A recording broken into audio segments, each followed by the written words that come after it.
అందరికీ మరణాత మహిమస్వరం కార్యక్రమమును వీక్షిస్తున్న దేవుని పిల్లైన మీ అందరికీ వందనాలు. ఇదే సమయమునకు ఈ యొక్క కార్యక్రమమును వీక్షించి దైవాశీర్వాదములు పొందండి.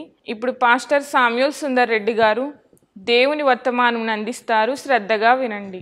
అందరికీ మరణాత. దేవుడిచ్చినటువంటి ఈ యొక్క ప్రాముఖ్యమైన సమయంలో కొద్ది నిమిషములు దేవుని వాక్యాన్ని ధ్యానించుకుందాము. పరిశుద్ధ వేద గ్రంథంలోని వాక్య భాగాన్ని చదువుకుందాము. నిర్గమకాండము 23వ అధ్యాయము మొదటి వచనము.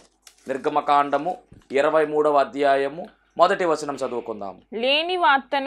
లేని వార్తను పుట్టింపకూడదు. అన్యాయపు సాక్ష్యమును పలుకుటకై దుష్టునితో నీవు కలియకూడదు.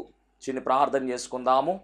మహాపరిశుద్ధుడా, మహాగణుడా, మహిమ కలిగిన దేవా, నీ దయగలిగినటువంటి నామానికి, ఘనమైన నామానికి స్తుతులు స్తోత్రాలు చెల్లించుకుంటూ ఉన్నాం.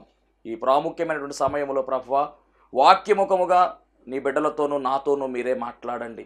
నీ ఏడాత్మల శక్తితో నింపండి దేవా. నీ ఆత్మ కార్యాలను నీ బిడ్డల పట్ల బహుబలముగా జరిగించమని, ఈ వాక్యము ద్వారా ఘనమైనటువంటి కార్యాలు ప్రభువా నాయన నీ బిడ్డల జీవితంలో జరగడానికి మీరు కృప చూపించమని, వాక్యముఖముగా నీ బిడ్డలతోనూ మాతోనూ మీరే మాట్లాడి మహిమ పొందుకోమని పెండ్లి కుమారుడుగా రానయ్యున్న యేసు క్రీస్తు వారి శ్రేష్టమైన నామంలో అడిగి వేడుకొనుచున్నాం పరమ తండ్రి. ఆమేన్. నిర్గమకాండం 23వ అధ్యాయం 1వ వచనములో స్పష్టంగా దేవుడు చెప్తున్నటువంటి మాట, లేని వార్తను పుట్టింపకూడదు. ఈరోజు మన అంశము కూడా లేని వార్తను పుట్టింపకూడదు అనే అంశాన్ని మాట్లాడాలని ఇష్టపడుతూ ఉన్నాను. పరిశుద్ధాత్మ దేవుని యొక్క సహాయముతో ఈ యొక్క లేని వార్తను పుట్టింపకూడదనే అంశాన్ని మనం ప్రారంభించుకుందాము. సమాజంలో మనం గమనించినట్లయితే కనుక ఎటు చూసినా కానీ లేని వార్తలే ఎక్కువ అవుతూ ఉన్నాయి. యూట్యూబ్ గట్ట మనం ఆన్ చేసినప్పుడు గట్టగా మనం చూసినట్లయితే కనుక ఫేక్ న్యూస్లు ఎక్కువ ఉండడం మనం చూస్తూ ఉన్నాం. ఈ లేని వార్త వల్ల ఎంతో ప్రమాదం ఉంది. పుట్టించిన వారికి ఇబ్బంది, అలాగే లేని వార్తను గుడ్డిగా నమ్మేసి వాటిని ఫాలో అయితే కనుక వాళ్ళ జీవితాల్లో ఎన్నో కష్టాలు, ఎన్నో ఇబ్బందులు ఎదుర్కొంటున్నట్టుగా మనం చూస్తూ ఉన్నాం. కుటుంబాలు నాశనం అయిపోతూ ఉన్నాయి, కుటుంబాల్లో చిచ్చులు మొదలవుతూ ఉన్నాయి. కాబట్టి లేని వార్తకు మనము చోటివ్వకుండా ఉండాలని దేవుని సేవకునిగా తెలియజేస్తూ ఉన్నాను. క్రైస్తవులుగా ఉన్నటువంటి మనము, క్రీస్తును గురిగా కలిగి వెళుతున్నటువంటి మన క్రైస్తవ జీవితంలో లేని వార్తకు చోటు లేకుండా, లేని వార్తకు తావు లేకుండా మనం ముందుకు సాగాలని ప్రభు పేర మీ అందరికీ తెలియజేస్తూ ఉన్నాను. ఒక పర్యాయం ఆ వాక్యాన్ని మనం చదువుకుందాము. 23వ అధ్యాయం 1వ వచనము. నిర్గమకాండము, లేని వార్తను పుట్టింపకూడదు, అన్యాయపు సాక్ష్యమును పలుకుటకై దుష్టునితో నీవు కలియకూడదు. యేసుక్రీస్తు ప్రభు వారి యొక్క కృపలో ఈ యొక్క పరిచర్య ముందుకు వెళ్తూ ఉంది. ఈ పరిచర్యలో భాగముగా ఈ అంశాన్ని మనము ధ్యానించవలసిన వారమై ఉన్నాము కనుక నిర్గమకాండం 23:1 కన్నా ముందు నిర్గమకాండము 20వ అధ్యాయం కాంచి మనం గమనించినట్లయితే కనుక దేవాది దేవుడు, తండ్రి అయినటువంటి యెహోవా దేవుడు ఆజ్ఞలను ఇవ్వడం జరిగింది. 10 ఆజ్ఞలు మనం చూస్తూ ఉన్నాము. ఆజ్ఞలు, కట్టడలు, విధులు అని ఈ యొక్క పరిశుద్ధ గ్రంథంలో మనం గమనించవలసిన వారమై ఉన్నాం. మనందరికీ బాగుగా తెలుసు 10 ఆజ్ఞల గురించి. నిర్గమకాండం 20వ అధ్యాయములో, అలాగే ద్వితీయోపదేశకాండంలో కూడా ఈ 10 ఆజ్ఞల గురించి చెప్పడం జరిగింది. ఈ 10 ఆజ్ఞలు చెబుతూ నిర్గమకాండం 21వ అధ్యాయం, 22వ అధ్యాయం, 23వ అధ్యాయం, అలాగే 24వ అధ్యాయంలో కూడా దేవుడు మరికొన్ని విషయాలను ఆయన ప్రత్యేకించి చెప్తూ వచ్చారు. దాంట్లో భాగముగా 23వ అధ్యాయం 1వ వచనంలో ఈరోజు మనం చదువుకున్న వాక్యం కనబడతా ఉంది. అంటే లేని వార్తను గురించినటువంటి చరిత్ర ఇక్కడ కనబడుతూ ఉంది. ఈ అధ్యాయము స్టార్టింగే ఓపెనింగ్ ఎలా రాశారంటే లేని వార్తను పుట్టించకూడదు అని చెబుతూ ఉన్నారు. మనము లేని వార్తను పుట్టిస్తున్నామంటే అబద్ధాన్ని మనము ఆడుతున్నట్టుగా కనబడుతూ ఉంది. అబద్ధ సాక్ష్యము పలుకకూడదు అని ఆజ్ఞల్లో దేవుడిచ్చినటువంటి ఒక ఆజ్ఞ. చదువుదాం. నిర్గమకాండం 20వ అధ్యాయం 16వ వచనం చదువుదాం. నీ పొరుగువాని మీద అబద్ధ సాక్ష్యము పలుకకూడదు. పొరుగువాని మీద అబద్ధ సాక్ష్యము పలుకకూడదు అని ఇక్కడ స్పష్టంగా చెబుతూ ఉన్నారు. ఆజ్ఞల క్రమంలో ఇది 8వ ఆజ్ఞ. పొరుగువాని మీద అబద్ధ సాక్ష్యం పలుకుతున్నామంటే లేని వార్తను మనం పుట్టిస్తున్నటువంటి వారుగా అవుతూ ఉన్నాం. కాబట్టి ఈ ఆజ్ఞను మనం అతిక్రమిస్తే కనుక అది పాపానికి చోటు చేసుకుంటుంది. ఆదికాండములో దేవుని ఆజ్ఞను అతిక్రమించడం వల్లనే పాపం అనేది మొదలయ్యింది. మరి దేవుడిచ్చినటువంటి ఆజ్ఞలను మనం పాటించాలంటే ఖచ్చితంగా పాటించాలి. దాంట్లో ఏమాత్రము కూడా తిరుగులేదు. ఎందుకంటే యేసుక్రీస్తు ప్రభు వారి యొక్క కాలానికి వస్తులోకి ఆయన 10 ఆజ్ఞలు 2 ఆజ్ఞల కింద చేసేశారు. మొదటిగా మనం గమనించినట్లయితే కనుక నీ పూర్ణ హృదయముతో, నీ పూర్ణ ఆత్మతో, నీ పూర్ణ శక్తితో, నీ పూర్ణ బలముతో నీ దేవుడని యెహోవాను ప్రేమించు అని చెబుతూ ఉన్నారు. రెండవదిగా నిన్ను వలె నీ పొరుగు వారిని ప్రేమించు అని పొరుగు వారికి మెన్షన్ చేస్తూ ఉన్నారు. మనల్ని మనం ఎంతగా ప్రేమించుకుంటామో అటు రీతిగానే పొరుగు వారిని కూడా మనం ప్రేమించవలసిన వారమై ఉన్నాం. మరి పొరుగు వారిని ప్రేమించే క్రమంలో లేని వార్తను పుట్టించొచ్చా? ఈ మాటను మనం గమనించాలి. పొరుగు వారిని మనం ప్రేమించకుండా ఉన్నట్లయితేనే లేనిపోని వార్తలు బయటకు వస్తాయి. ఆ లేని వార్తను పుట్టించడం వల్ల జీవితాలు నాశనం అయిపోతూ ఉన్నాయి. క్రైస్తవులుగా ఉన్నాం కదా, మనమందరము కూడా క్రీస్తు ప్రేమలో ఉన్నాము కనుక క్రీస్తు ప్రేమను మనం పంచవలసినదే కానీ నిందల పాలు చేయడానికి మన ప్రయత్నాలు ఉండకూడదు. ఇతరులను బాధ పెట్టే వారంగా మనం ఉండకూడదు.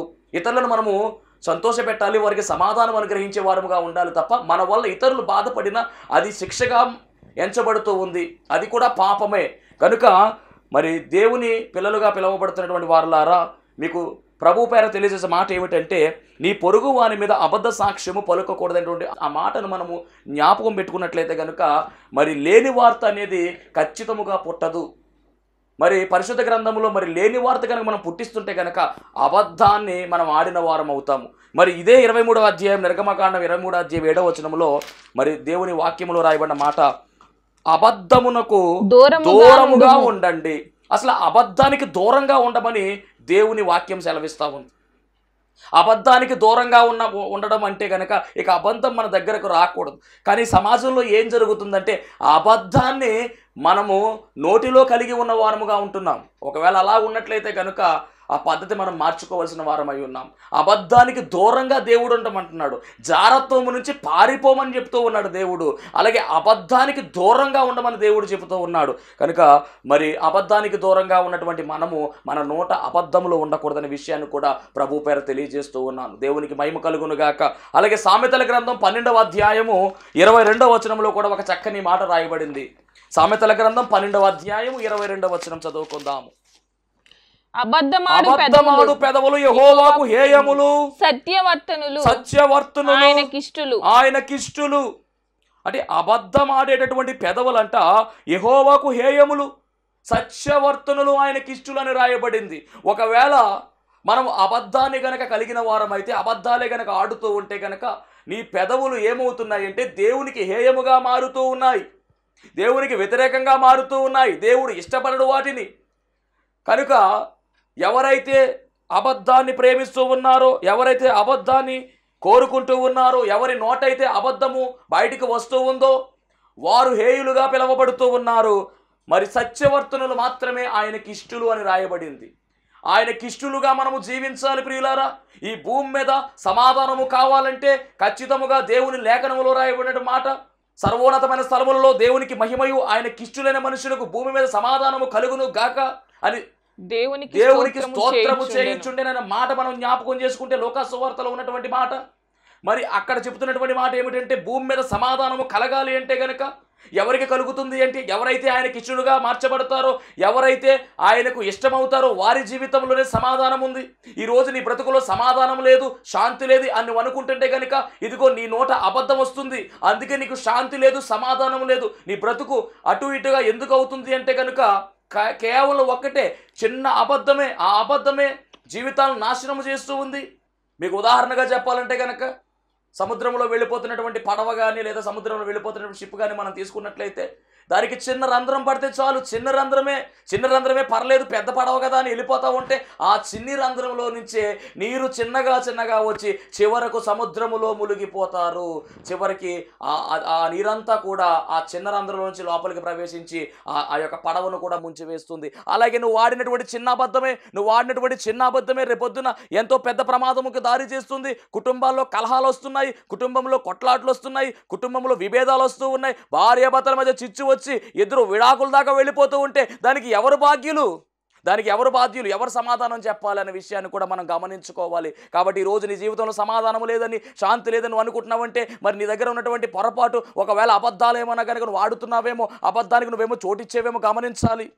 ఎందుకు ఈ మాట చెప్తున్నానంటే, అబద్ధానికి ఒకవేళ అబద్ధం కనుక మనలో ఉన్నట్లయితే, అబద్ధానికి మనం కనుక చోటిచ్చినట్లయితే కనుక దేవుడు అంటున్న మాట ఏమిటంటే, అబద్ధానికి దూరంగా ఉండమని చెప్తూ ఉంటే, వ్యతిరేకంగా అబద్ధాన్ని మనలోనే పెట్టుకుంటే కనుక ఖచ్చితంగా మనం అందరము కూడా ఏమవుతున్నామంటే, ఎవరైతే అబద్ధాన్ని పెంచి పోషిస్తున్నారో వారందరూ అబద్ధానికి జనకుడుగా ఉన్నటువంటి సాతాను యొక్క బిడ్డలుగా మారిపోతూ ఉన్నారు. చదువుదాం వాక్య భాగాన్ని. యోహాను సువార్త 8వ అధ్యాయము, యోహాను సువార్త 8వ అధ్యాయము 44వ వచనం చదువుదాం. యోహాను సువార్త 8:44. మీరు మీ తండ్రి యగు అపవాది సంబంధులు మీ తండ్రి దురాశలు నెరవేర్చగోరుచున్నారు. ఆది నుండి వాడు నరహంతకుడై ఉండి సత్యమందు నిలిచినవాడు కాక వాని యందు సత్యమే లేదు. వాడు అబద్ధమాడునప్పుడు తన స్వభావం అనుసరించి మాటలాడును. వాడు అబద్ధికుడును అబద్ధమునకును జనకుడునై ఉన్నాడు. ఒకవేళ నువ్వు అబద్ధం ఆడుతున్నావేమో జాగ్రత్త. అబద్ధానికి జనకుడు అంటూ ఉన్నాడంట. ఆ అబద్ధానికి జనకుడు ఎవరనుకుంటున్నారు? సాతాను. ఒకవేళ నువ్వు అబద్ధం ఆడుతూ నీ ఒంట్లో అబద్ధాన్ని పెట్టి పోషిస్తుంటే కనుక, పెంచి పోషిస్తుంటే కనుక, అబద్ధాన్ని నువ్వు ఆధారంగా చేసుకుని ముందుకు వెళుతూ ఉంటే కనుక, అబద్ధానికి జనకుడుగా ఉన్నటువంటి సాతాను యొక్క సంతానములోనికి నువ్వు వెళ్ళిపోతావు. బాప్తిస్మిచ్చు యోహాను అన్న మాట సర్ప సంతానమా అన్నట్లుగా ఒకవేళ నువ్వు పిలవబడుతున్నావేమో జాగ్రత్త. ఎందుకు అంటే కనుక దేవదేవుణ్ణి కలిగినటువంటి మనము సత్యవతనములుగా జీవించాలి. యేసుక్రీస్తు ప్రభువారు అన్న మాట మరొక పర్యాయం జ్ఞాపకం చేస్తున్నాను. నేనే మార్గము, నేనే సత్యము, నేనే జీవం అన్నాడు. అనగా ఆయన సత్యవర్తనుడు. ఆయన సత్యము ఆయన దగ్గర ఉంది. సత్యము మాత్రమే ఆయన దగ్గర ఉంది. ఒకవేళ నువ్వు అసత్యము చెబుతూ ఉంటే, అబద్ధాలు చెబుతూ ఉంటే, ఇక ప్రభువును కలిగి ఉన్నా కానీ అది వ్యర్థమైపోతూ ఉంది.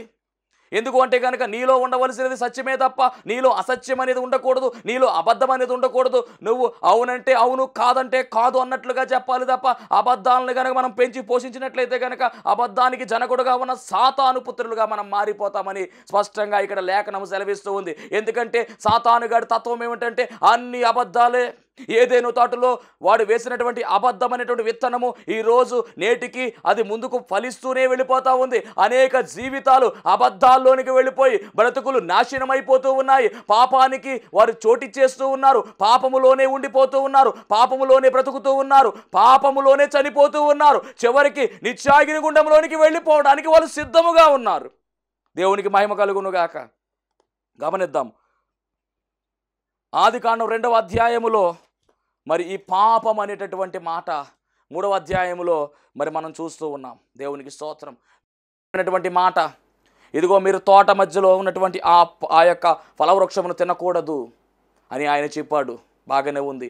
ఈలోపు సాతానుగాడు ఎంటర్ అయిపోయి అన్నీ అడుగుతూ ఉంటాడు. అవ్వమ్మను అడుగుతూ ఉంటే ఆ అవ్వమ్మ చెబుతూ ఉంటుంది. ఈలోపు వాడు అంటాడు కదా, తిరుదినమని చస్తారు అంటే, కాదు మీరు దేవతల వలె మారిపోతారు అని లేనిపోని ఆశలను అక్కడ చూపిస్తూ అబద్ధం అనేటటువంటి ఒక మాటను అక్కడ వాడు ప్రయోగించినట్టుగా ఆ అబద్ధములోనే, ఆ చెప్పుడు మాటల్లోనే, అంటే చెప్పుడు మాట ఎక్కడ పుట్టింది అంటే కనుక అక్కడే పుట్టింది. దేవునికి మహిమ కలుగునుగాక. కాబట్టి లేని వార్త, చెప్పుడు మాట లేదా అబద్ధం అనేది ఎక్కడ పుట్టిందంటే ఏదైనా తోటలోనే పుట్టింది.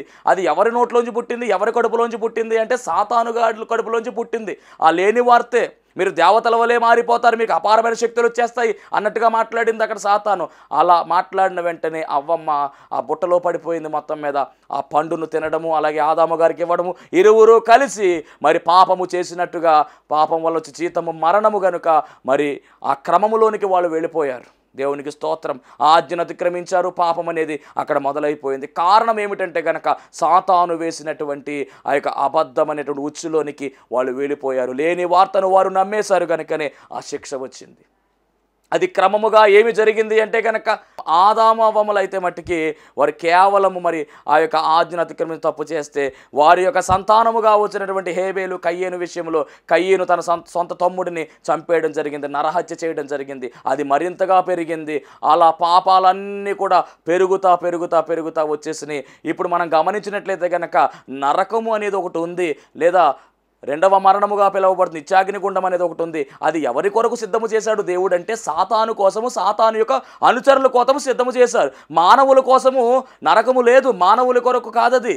కానీ జరిగిన విషయం ఏమిటంటే మానవులే దానిలోనికి వెళ్ళిపోతూ ఉన్నారు. ఎందుకు వెళ్ళిపోతున్నారంటే సాతాను వలలోనికి వెళ్ళిపోయి సాతాను వేస్తున్నటువంటి ఈ అబద్ధము అనేటటువంటి ఉచ్చులోనికి బందీలుగా వెళ్ళిపోతూ ఉన్నారు. చిన్న అబద్ధమే కదా పర్వాలేదులే అనేటటువంటి ఆలోచనలో వెళ్ళిపోతున్నారు. కానీ గమనించాలి ప్రియులారా, మరి చాలా పెద్ద తప్పు చేస్తున్నట్టుగానే పరిశుద్ధ గ్రంథం మనకు స్పష్టంగా సెలవిస్తూ ఉంది. ఆజ్ఞల్లో ఒక ఆజ్ఞను అతిక్రమించేలాగా సాతాను గడి చేస్తూ ఉన్నాడు. కనుక మనము చాలా జాగ్రత్తగా ఉండాలి. ఈ యొక్క సాతానుగాడికే అవన్నీ కూడా అగ్నిగుండం, ఇవన్నీ కూడా సాతానుగాడికే. కానీ మనము మరి వాడి యొక్క ఉచ్చులోనికి వెళితే కనుక అబద్ధానికి జనకుడుగా ఉన్నాడు కనుక మరి ఆ పనులు మనం చేస్తూ ఉంటే ఖచ్చితంగా మనం ఏమవుతామంటే కనుక వాడి యొక్క ఉచ్చులోనికి వెళ్తాం. మనము కూడా నిత్యాగ్ని గుండంలోనికి వెళ్ళేటటువంటి మరి పరిస్థితుల్లోనికి వెళ్ళడం జరుగుతుంది. కనుక చాలా జాగ్రత్తగా ఉండాలి. నిర్గమాకాండం 23:1 ఒకసారి చదువుకుందాం. నిర్గమాకాండం 23:1 లేని వార్తను పుట్టింపకూడదు, లేని వార్తను పుట్టింపకూడదు, అన్యాయపు సాక్షులను పలుకుటకై దుష్టునితో కలియకూడదు, అన్యాయపు సాక్ష్యమును పలుకుటకై దుష్టునితో నీవు కలియకూడదు. ఇందాక లేని వార్త ఎప్పుడైతే మనం పుట్టించామో అప్పుడు ఏమవుతుందంటే అన్యాయపు సాక్ష్యం వస్తూ ఉంది. బయటకు వస్తే అప్పుడు ఏం జరుగుతుందంటే దుష్టునితో మనం కలిసినట్టు అవుతుందంటే. ఇంతకే ఆ దుష్టుడు ఎవరంటే కనుక సాతాను. మరి కీర్తనకారుడు చెప్తున్నటువంటి మాట 1:1 మనందరికీ బాగా పరిచయం. కీర్తన గ్రంథం స్టార్టింగ్లో దుష్టుని ఆలోచన చొప్పున నడువక, పాపుల మార్గమున నిలవక, అపహాసకులు కూర్చుండు చోటను కూర్చుండక అంటున్నారు. అంటే దుష్టుల ఆలోచన చొప్పున మనం నడవకూడదు. మరి దుష్టుల ఆలోచన నడవకూడదంటే కనుక ఇక్కడ దుష్టుడైన సాతానుతో మనం కలిసినట్టు అవుతుంది కదా. ఎందుకు అంటే కనుక లేని వార్తను పుట్టించినప్పటికీ, అలాగే రెండవది అన్యాయపు సాక్ష్యమును మనం పలికినప్పటికీ కూడా ఏమవుతుందంటే సాతానుతో మనం ఏం చేస్తున్నామంటే కనుక స్నేహాన్ని ఏర్పాటు చేసుకుంటూ ఉన్నాము. అనగా సాతానుతో మనం కలిసిన వారం అయిపోతూ ఉన్నాము. అలా సాతానుతో కలిస్తే ఖచ్చితంగా నిత్యాగ్ని గుండంలోకి మనం వెళ్ళిపోతాము. నిత్యాగ్ని గుండం మనది కాదు ప్రియులారా, సాతాను గడిదే. కాబట్టి చాలా జాగ్రత్తగా ఉండండి, చాలా జాగ్రత్తగా మనము జీవించాలి. ఎందుకంటే కనుక అబద్ధం అంటే మీరు ఏదో చిన్నదనుకుంటూ ఉన్నారు. ప్రకటన గ్రంథంలో ఒక లిస్ట్ చెప్తూ ఉన్నాడు దేవుడు, ఎవరు పరలోక రాజ్యానికి వెళ్ళరో చెప్తూ ఉన్నారు. చూద్దాం ఒకసారి ఆ మాట కూడా. ప్రకటన గ్రంథం 22:15 ప్రకటన గ్రంథం 22:15 ఈ లిస్ట్ లో ఉన్న వాళ్ళు ఎవరు కూడా పరలోక రాజ్యం వెళ్ళరు. కుక్కలను, మాంత్రికులను. కుక్కలు వెళ్ళవంటే చాలా మంది అనుకుంటారు కుక్కలు వెళ్ళవేమనుకుంటారు. కుక్కలు వెళ్ళకపోవడం కాదండి, కుక్క స్వభావం కలిగిన వాడు ఎవడో వెళ్ళడు ఎందుకు పరలోకం. కుక్కలను, మాంత్రికులను, వ్యభిచారులను, నరహంతకులను, విగ్రహారాధకులను, అబద్ధమును ప్రేమించి జరిగించు ప్రతి వాడును వెలుపటనుందురు. అంటే వెలుపట ఎవరు ఉంటున్నారంటే అబద్ధాన్ని జరిగించేవాడు. అంత మాత్రమే కాదు, అబద్ధాన్ని ప్రేమించేవారు కూడా ఉన్నారంట. ఎందుకు అబద్ధాన్ని ప్రేమిస్తున్నారంటే సాతాను వశంలోకి వెళ్ళిపోతే ఇక అన్ని అబద్ధాలే కదా. అందుకనే చాలా జాగ్రత్తగా ఉందాం.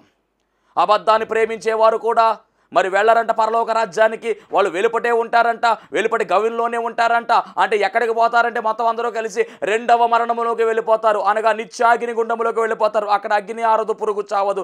అలాంటి నరకములోనికి వెళ్ళే అవకాశం ఉంది. ఎవరికి ఉందంటే అబద్ధాన్ని ఎవరైతే ప్రేమిస్తున్నారో, అబద్ధాన్ని ఎవరైతే జరిగిస్తున్నారో వారి విషయంలో. ఒకవేళ నీ బ్రతుకులో ఈ మాటలేమి తెలియక అబద్ధాలు ఆడుతున్నావేమో, ఇప్పటి నుంచైనా సరి చేసుకో. దేవుడు ఇదిగో క్షమించమని అడిగితే క్షమించే దేవుడై ఉన్నాడు.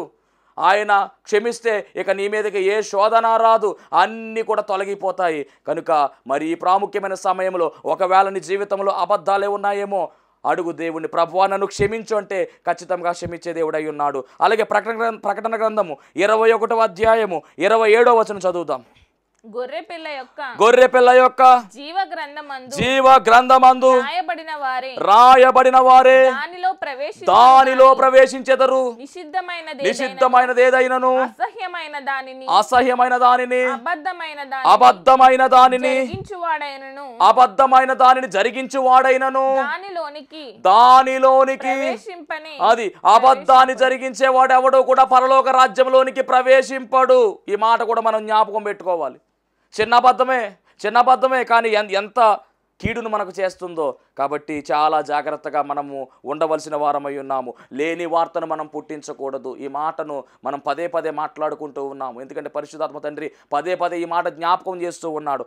గమనించాలి. ఒకవేళ పూర్వకాలములో, అనగా పూర్వకాలం అంటే ఏ కాలం అనుకుంటున్నారేమో, ప్రభువుని మనము ఎరగని వారమై ఉన్నప్పుడు ఒకవేళ అబద్ధాలు ఆడవచ్చు. కానీ ప్రభువును మనం ఎరిగిన తర్వాత, అనగా ఎప్పుడైతే మనం బాప్తిసం పొందుకున్నామో, ఎప్పుడైతే మారు మనసు పొందామో, నమ్మి బాప్తిసం పొందుకున్నామో, అప్పటి నుంచి మన పాత జీవితాన్ని విడిచిపెట్టేయాలి. మారు మనసు పొందుకోవాలి. మాయ మనస్సును విడిచిపెట్టి నూతన మనస్సులోనికి రావడమే మారు మనస్సు. ఇక అన్నీ కూడా నూతనంగా ఉండాలి. మాయ మనస్సు అనేటటువంటి దాన్ని విడిచిపెట్టేసాము, పరిత్యజించేసాము. కాబట్టి ఇక అన్నీ కూడా ఏమైపోతున్నాయి అంటే నూతనమైపోవాలి. మన బ్రతుకులు మారాలి. బట్టలు మారడము కాదు, బ్రతుకులు మారాలి. దేవునికి స్తోత్రం, హల్లెలూయా. కాబట్టి మారు మనసు పొందినటువంటి మనము, బాప్తిసం పొందుకున్నటువంటి మనం అందరము కూడా మన పాత జీవితం అంతా కూడా విడిచిపెట్టవలసిన వారమై ఉన్నాము. ఈ విషయాన్ని గమనించుకోవాలి. చాలామంది నేను బాప్తిసం పొందుకున్నాను అంటూ ఉంటారు. కాదు, బాప్తిసం పొందుకోవడం అంటే మీ పాత జీవితంలో ఉన్నటువంటి వ్యతిరేకతలు, అనగా దేవునికి నీకు ఉన్నటువంటి వ్యతిరేకతలు ఏవైతే ఉన్నావో వాటన్నిటినీ కూడా విడిచిపెట్టేయాలి. వాటిని విడిచిపెట్టి ప్రభువులో బలంగా ముందుకు సాగవలసినటువంటి వారమై ఉన్నాము. ఒకవేళ బాప్తిసం తీసుకోకముందు ఇటువంటి లేని వార్తలు పుట్టించేటటువంటి తత్వం ఉంటే కనుక తీసుకున్న వెంటనే ఇక మరలా అటువైపు మనం చూడకూడదు, అబద్ధాల వైపు మనం చూడకుండా ఉండవలసిన వారమై ఉన్నాము. వాక్యం చదువుకుందాము. 2 కొరింథీ పత్రిక, అపోస్తలుడైన పౌలు కొరింథీయులకు రాసిన 2వ పత్రిక 5వ అధ్యాయము 17వ వచనం. 5:17. కాగా ఎవడైనను క్రీస్తు నందున్న వాడు నూతన సృష్టి, పాతవి గతించెను, ఇదిగో క్రొత్తవాయెను, సమస్తమును దేవుని వలననైనవి. క్రీస్తు నందున్న ఎడల వాడు నూతన సృష్టి. మరి మీరందరూ కూడా బాప్తిసం పొందుకున్నారు, ఆయన రక్తంలో కడగబడ్డారు, మారు మనసు పొందుకున్నారు. కనుక అందరూ కూడా ఏమవుతున్నారంటే నూతన సృష్టిగా పిలవబడుతూ ఉన్నారు. క్రీస్తు నందున్నారు కనుక నూతన సృష్టి. ఇక పాతవన్నీ కూడా ఏమైపోయినవంటే గతించిపోయినవి. కనుక ఇక పాత జీవితం మీలో ఉండకూడదు, పాత లక్షణాలు మీలో ఉండకూడదు, సాతాను లక్షణాలు మీలో ఉండకూడదు, లోక ఆశలు మీలో ఉండకూడదు. లోకములో ఉన్నదంతా కూడా భయంకరమైనదే. లోకములో ఉన్నది ఏది నాది కాదంటూ ఉన్నాడు. లోకములో ఏముంది అంటే శరీరాశ ఉంది, నేత్రాశ ఉంది, జీవపుడమం ఉంది. ఈ శరీరాశ, నేత్రాశ, జీవపుడమము అవి ప్రభువు కావవి, సాతానుకు సంబంధించినవి. లోకము సాతాను యొక్క చేతిలోనికి వెళ్ళిపోయింది. ఆదాము ఎప్పుడైతే తప్పు చేశారో అప్పుడు లోకమంతా కూడా సాతాను చేతిలో పెట్టడం జరిగింది. దాన్ని విడిపించడానికే యేసుక్రీస్తు ప్రభువారు ఈ లోకంలోనికి వచ్చి తన యొక్క రక్తాన్ని చిందించి తన యొక్క ప్రాణాన్ని పెట్టి మృత్యుంజయుడై మొత్తానికి సాతానును అధపాతాలను తొక్కడం జరిగింది. దేవుడి మహిమ కలుగును గాక. అంటే గొప్ప ఘనమైన విజయాన్ని ప్రభు మనకిస్తూ ఉన్నప్పుడు ఇంకనూ నీవు అబద్ధాన్ని విడిచిపెట్టను, లేని వార్తను విడిచిపెట్టను, లోకాన్ని విడిచిపెట్టను, పాపాన్ని విడిచిపెట్టను అంటే ఇక ఆశీర్వాదం నీకు ఎక్కడి నుంచి వస్తుంది? దేవుడు క్షమించే దేవుడు అయి ఉన్నాడు, గొప్ప దేవుడు కనుక. ఇప్పుడు ఈ మధ్యాహ్న కాల సమయంలో నీకు ఇస్తున్నటువంటి గొప్ప శుభవార్త ఏమిటంటే నీవు పాపాన్ని ఒప్పుకో, శాపాన్ని విడిచిపెట్టు, పాపాన్ని విడిచిపెట్టు, తప్పులు ఒప్పుకో, అబద్ధము అనేటటువంటి ఆ యొక్క దుష్ట లక్షణం నుంచి బయటకు వచ్చి దేవుడు ఖచ్చితముగా నిన్ను ఆశీర్వదించడానికి ఆయన చేయెత్తుతూ ఉన్నారు. దేవుని మహిమ కలుగును గాక. ఇప్పటి వరకు మీరు మాటలు వినలేదేమో, చాలా జాగ్రత్తగా మనం గమనించాలి. అలాగే ఎఫెసీ పత్రిక 4వ అధ్యాయము 22వ వచనం. ఎఫెసీయులకు రాసిన పత్రిక 4వ అధ్యాయం 22వ వచనం. కావున మునుపటి ప్రవక్తన విషయంలోనేమి మోసకరమైన దురాశల వలన చెడిపోవు మీ ప్రాచీన స్వభావమును ప్రాచీన స్వభావాన్ని విడిచిపెట్టి నీ చిత్తవృత్తి యందు నూతన పరచబడిన వారై నీతియు యథార్థమైన భక్తియు గలవారై దేవుని పోలికగా సృష్టింపబడిన నవీన స్వభావమును ధరించుకొనవలెను. ఇక మొత్తానికి క్లారిటీగా దేవుడు ఏం చెప్తున్నాడంటే పాతదంతా కూడా వదిలిపెట్టేసి నవీన స్వభావము, ఈ స్వభావం ఎవరిదంటే యేసుక్రీస్తు ప్రభువారి స్వభావం ధరించుకోవాలంట. క్రీస్తు యేసునకు కలిగిన ఇట్టి మనస్సు మీరు కలిగి ఉండండి అని ఫిలిప్పీ పత్రికలో స్పష్టంగా పౌలు ద్వారా దేవుడు రాయిస్తూ ఉన్నారు. మరి క్రీస్తు యేసునకు కలిగిన మనస్సు వట్టి మనస్సా, ఇట్టి మనస్సు అనగా ఏ మనస్సు అంటే కనుక ఆయన దీనుడుగా ఉన్నాడు, ఆయన దీనత్వంలో వచ్చాడు, ఆయన సమస్త వైభవాన్ని విడిచిపెట్టాడు, ఆయన సమీపింపరాని తేజస్సులో అమరుడుగా ఉన్నటువంటి ఆయనే ఆ అమరత్వాన్ని అంతటిని కూడా విడిచిపెట్టి సామాన్యము కాదండి, నిజముగా భయంకరమైనటువంటి స్థితిలో ఆయన ఈ లోకానికి రావడం, మనల్ని కూడా ధనికులుగా చేయడానికి ఆయన భేదవాడైనట్టుగా మనం చూస్తూ ఉన్నాము. రిక్తునిగా మారిపోయాడు. ఎంత రిక్తునిగా మారిపోయాడంటే నిజంగా ఈ ప్రపంచంలో నిజంగా అలాంటి రిక్తత ఉండదు. అంత రిక్తుడిగా తను తగ్గించుకున్నాడు. సమస్తాన్ని కూడా విడిచిపెట్టి రిక్తుడిగా ఈ లోకములో ఆయన జీవించిన విధానము చాలా గొప్పది. మరి క్రీస్తును కలిగినటువంటి మనము, క్రీస్తును పోలి మనము నడుచుకోవాల్సిన వారమై ఉన్నాము కనుక మరి క్రీస్తులో ఉన్నటువంటి అద్భుతమైనటువంటి లక్షణం ఏమిటంటే క్షమాగుణము. ఆయన క్షమించేవాడై ఉన్నాడు. ఎంతటి వారినైనా, ఎంత పెద్ద పాపినైనా కానీ, ఘోర పాపినైనా కానీ ఆయన క్షమించేవాడై ఉన్నాడు.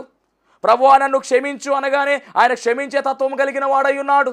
మరి అలా క్షమించే తత్వం నీలో ఉందా? ఎవరైనా ఏమన్నా అంటే నువ్వు క్షమిస్తున్నావా?